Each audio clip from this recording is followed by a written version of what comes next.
നിന്റെ കയ്യിൽ ലൈറ്റർ എന്തെങ്കിലും ഉണ്ടോ? ഇല്ല.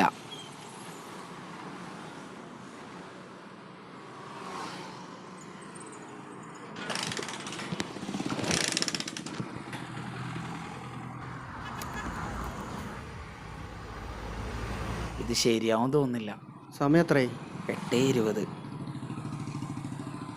ഇനി കുറച്ച് ദൂരമല്ലേ ഉള്ളൂ, നടക്കാം.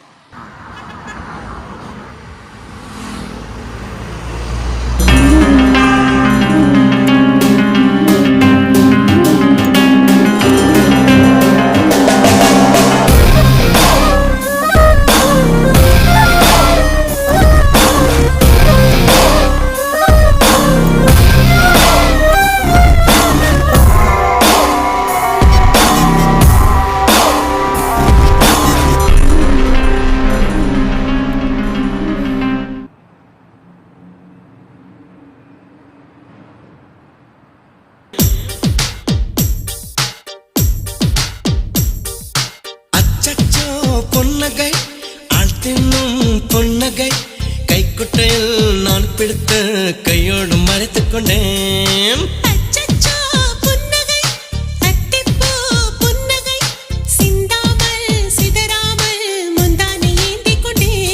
உன் புன்னகை என்னும் சாவியால் உன் புன்னகை என்னும் சாவியால் என் காதல் திறந்து கொண்டேன்.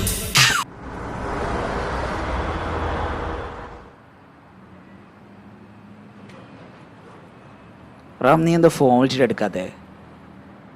വിളിച്ചിരുന്നോ? ഫോൺ സൈലന്റ് ആയിരുന്നു, കണ്ടില്ല. അണ്ണനില്ലേ? അകത്തുണ്ട്, നല്ല അടിയിലാ.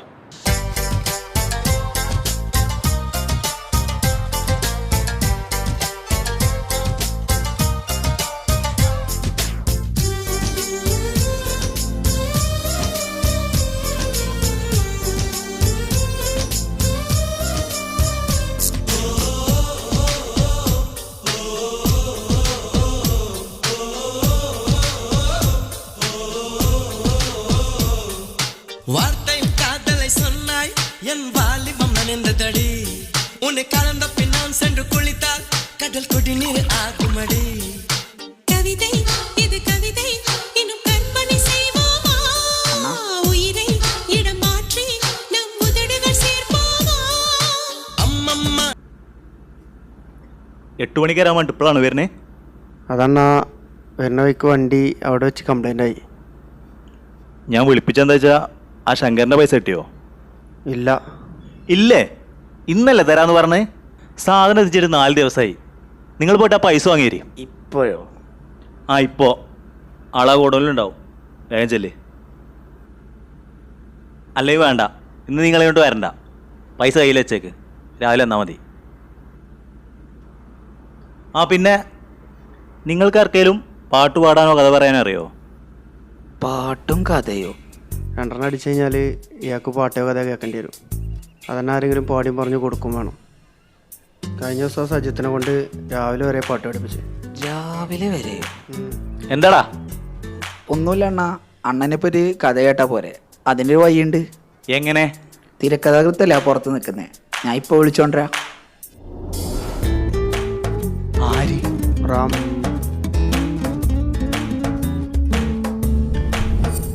ദൈവം പറഞ്ഞുതരും അണ്ണനൊരു അടിപൊളി കഥ.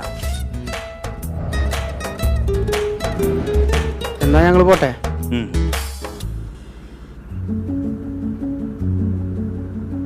റാം, ഇരിക്ക്. വേണ്ടട്ടാ, ഞാൻ അവിടെ നിന്നോളാം. ഇരിക്കടോ.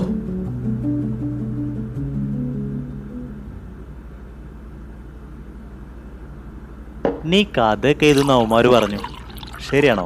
ആ എഴുതാറുണ്ട്. ഇങ്ങനത്തെ കഴിവൊക്കെ ഉണ്ടായിട്ടാണോ ഞങ്ങളെ കൂടെ അങ്ങനെ? എല്ലാവരും വിധിയല്ല അണ്ണ, അല്ല എന്താ പറയാ. അത് ശരിയാ, എവരിതിങ് ഇസ് എ ഡെസ്റ്റിനി. നീ ഏതായാലും തിരക്കഥയൊക്കെ എഴുതണല്ലേ, ഒരു അടിപൊളി കഥ പറ. കഥയോ? എങ്ങനത്തെ കഥ? നിനക്ക് ഇഷ്ടമുള്ള പറഞ്ഞോ. അങ്ങനെയാണെങ്കിൽ ഞാനിപ്പോൾ എഴുതിക്കൊണ്ടിരിക്കുന്ന കഥ ഉണ്ട്, അത് പറയാം. എന്താ കഥൻ്റെ പേര്? അമർ. ആ അത് പറഞ്ഞോ. ആ, ഒരു രാത്രി, അത്യാവശ്യം നല്ല നിലാവുള്ള ഒരു രാത്രി, നമ്മുടെ കഥാനായകനായ അമറും അവൻ്റെ കൂട്ടുകാരനും സെക്കൻഡ് ഷോ കഴിഞ്ഞ് ബൈക്കിൽ പോയിക്കൊണ്ടിരിക്കുകയാണ്.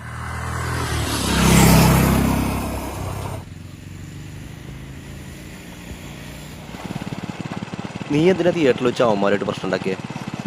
ഞാനാണ് പ്രശ്നം ഉണ്ടാക്കിയത്. നീ കണ്ടല്ലേ അയാൾ ആ പെണ്ണിനോട് എന്താ കാണിച്ചതെന്ന്? അതൊക്കെ ശരി തന്നെയാ. നീ എന്തിനാ അതിൽ കയറി ഇടപെടാൻ പോയേ? പോരാത്തതിന് നീ അയാളെ കയറി അവിടെ വെച്ച് തല്ലുകയും ചെയ്തു. പിന്നെ ഞാനെന്ത് ചെയ്യണ്ടേ? ഇന്ന് അവന്മാർ ആ പെണ്ണിനോട് കാണിച്ചത് നാളെ നമ്മളെ പെങ്ങന്മാരോട് കാണിക്കില്ല, എന്തോ ഉറപ്പ്? എനിക്കെന്തോ ഒരു ഭയം പോലെ. ഏയ് അത് വിട്, ഞാനല്ലടാ.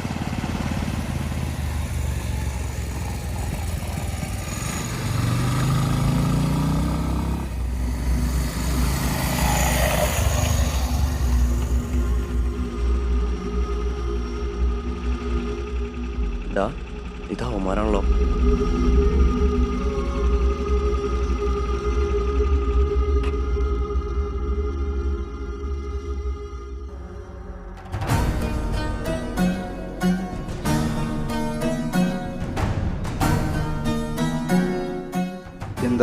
എന്താ നിനക്കറിയില്ലേ?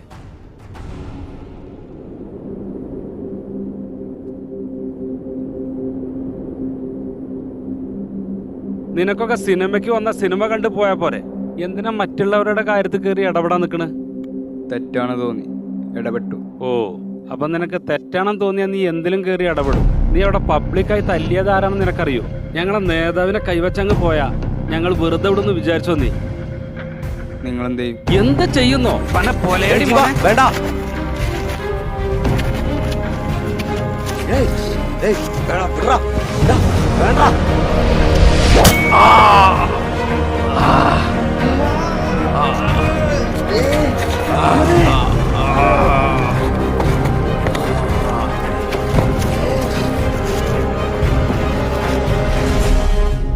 പിന്നീട് അവന് ബോധം വന്നപ്പോൾ മരിച്ചെടുക്കുന്നവൻ്റെ കൂട്ടുകാരനാണ് അവൻ കാണുന്നത്.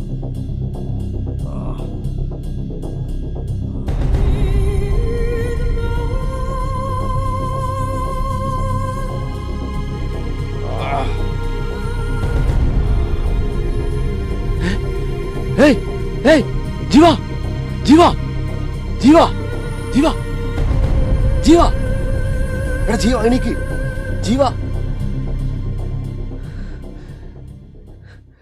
ജീവ. അതവന് വലിയൊരു ഷോക്കായിരുന്നു. കാരണം അവനവൻ്റെ കൂട്ടുകാരനെ അത്രയും സ്നേഹിച്ചിരുന്നു. ഇത് ചെയ്തവരെ നിയമത്തിൻ്റെ മുമ്പിൽ കൊണ്ടുവരാൻ തീരുമാനിച്ചു. പക്ഷെ നീതി നടപ്പാക്കേണ്ടടുത്തും ന്യായം ലഭിക്കേണ്ടടുത്തും ഒക്കെ അവൻ പരാജയപ്പെട്ടു. അതൊരു അപകടമരണമായി മാത്രമാണ് എല്ലായിടത്തും തെളിയിക്കപ്പെട്ടത്. സത്യത്തിൻ്റെ മാർഗത്തിൽ നീതി ലഭിക്കില്ലെന്ന് മനസ്സിലാക്കിയവന് ഒരേ ഒരു ലക്ഷ്യം മാത്രമേ ഉണ്ടായിരുന്നുള്ളൂ: തൻ്റെ കൂട്ടുകാരൻ്റെ മരണത്തിന് കാരണക്കാരായവരെ ഇല്ലാതാക്കണമെന്ന്.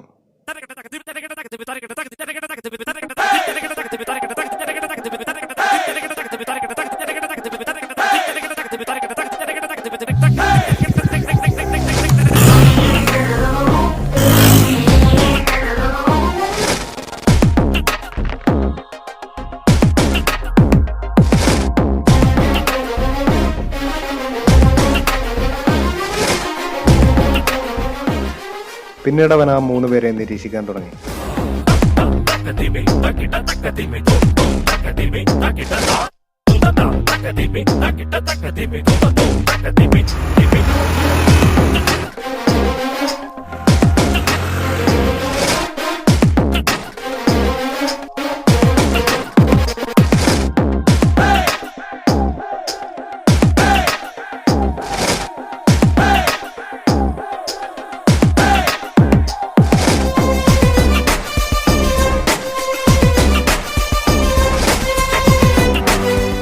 ഒരു സാധാരണ അപകടമരണം എന്ന് തോന്നിപ്പിക്കുന്ന തരത്തിലുള്ള കൊലപാതകം എങ്ങനെ ക്രിയേറ്റ് ചെയ്യണമെന്നായിരുന്നു അവൻ അറിയേണ്ടിയിരുന്നത്.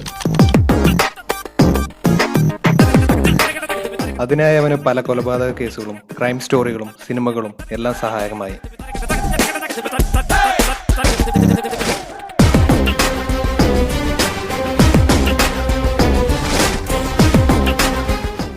അതിൽ നിന്നെല്ലാം കിട്ടിയ ഇൻസ്പിറേഷന്റെ അടിസ്ഥാനത്തിൽ അങ്ങനെ ഒരു കൊലപാതകം നടത്താനുള്ള പ്ലാനുകൾ അവൻ തയ്യാറാക്കി.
പിന്നീട് കൃത്യം നടത്താൻ അനുയോജ്യമായ സമയം ഒത്തുവന്നപ്പോൾ പ്ലാനുകൾ അനുസരിച്ച് അവൻ അവർക്കായുള്ള കെണിയൊരുക്കി.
അതവൻ്റെ ചിന്തകളോടുണ്ടായ ചെറിയ പ്ലാനാണെങ്കിലും അവൻ അതിൽ വിജയിച്ചു. ആ 3 പേരും കൊല്ലപ്പെട്ടു.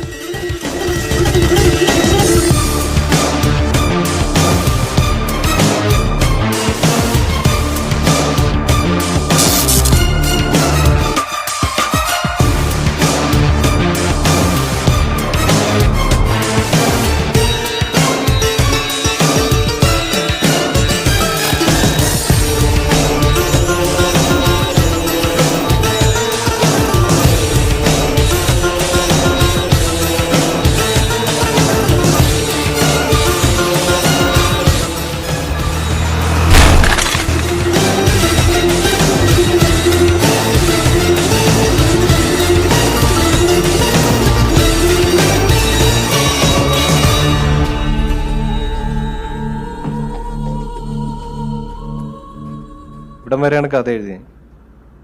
കഥ കൊള്ളാം, ഗംഭീരമായിട്ടുണ്ട്. ഒരു ത്രില്ലർ സിനിമ കണ്ട പോലെ.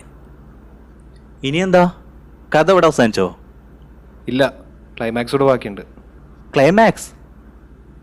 ഇനി ഇതിലെന്ത് ക്ലൈമാക്സ്? ശരിക്കും അവൻ കൊലപ്പെടുത്തിയത് അവൻ്റെ കൂട്ടുകാരനെ ഇല്ലാതാക്കിയവരല്ലേ.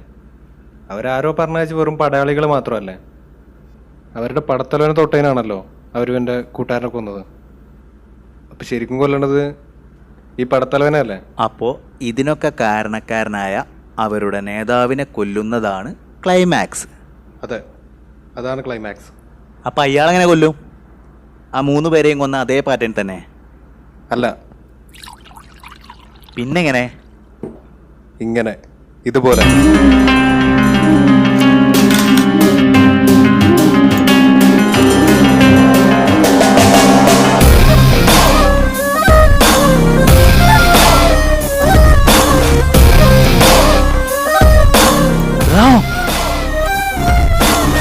അമർ,